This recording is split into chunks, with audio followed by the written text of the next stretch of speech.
From the Roomba that vacuums the carpet to the robots that build our cars with systems that drive themselves, the extended use of artificial intelligence, or AI, is set to revolutionize the whole of life. Yet in 2014, physicist Stephen Hawking told the BBC the development of full artificial intelligence could spell the end of the human race. Is this a baseless fear? Or should we take some action before some new development goes rogue? With an eye on the human condition, this is Insight.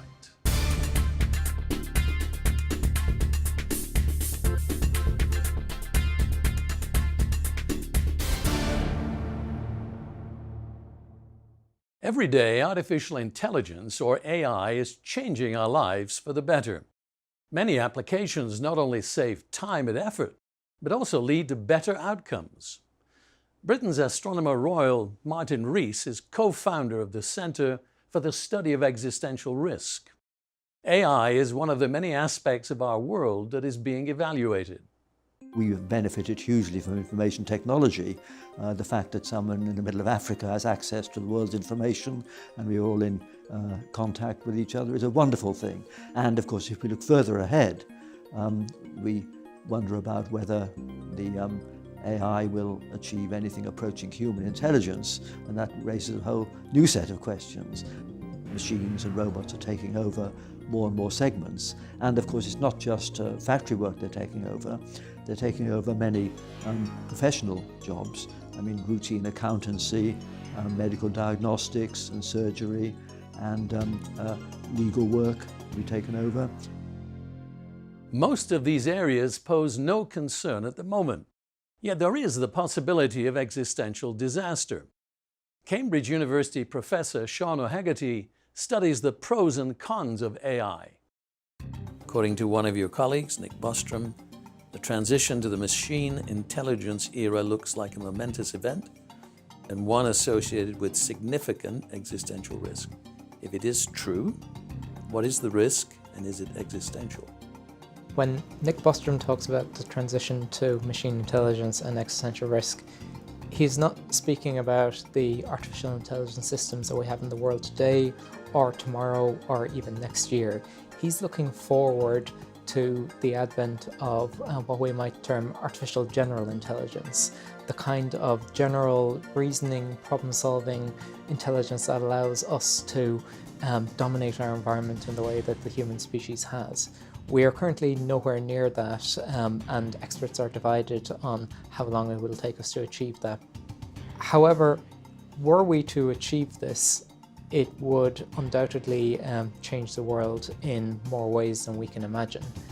If we were to create intelligence that was equivalent or perhaps even greater, then it would undoubtedly change the world even more.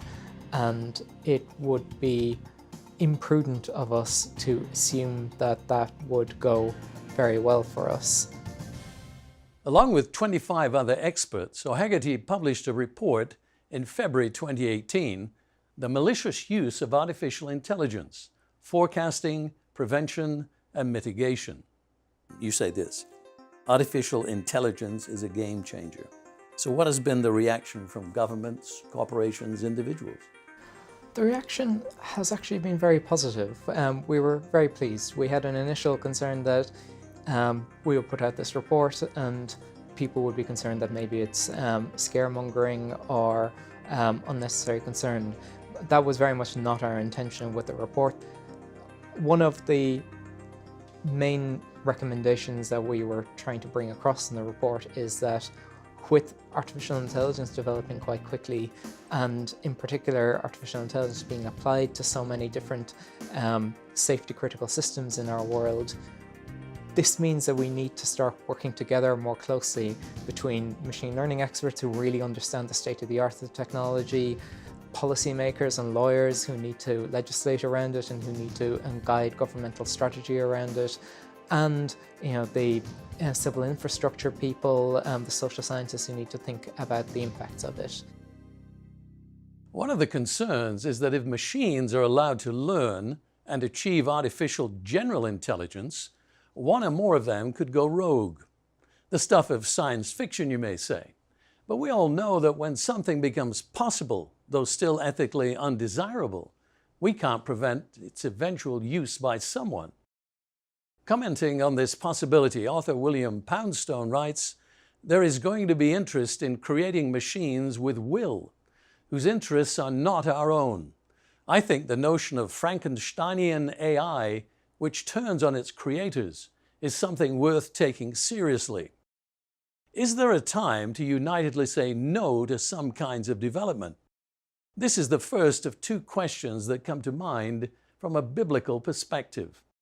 They're not religious in the sense that causes people to recoil from anything tied to belief, but reality-based because they speak to our physical existence and survival. This first question relates to a time when human beings had achieved much technologically through common purpose and common language.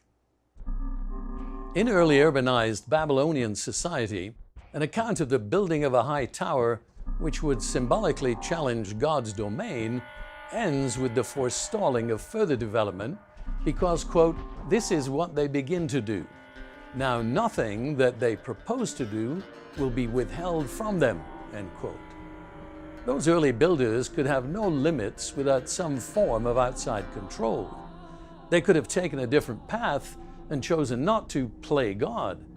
But as a result of their overreaching, some form of outside control had to be asserted. So the people were scattered, their language confused. How to determine right from wrong in human endeavor is the second question that comes to mind. Is there a universal standard by which we can know right from wrong action?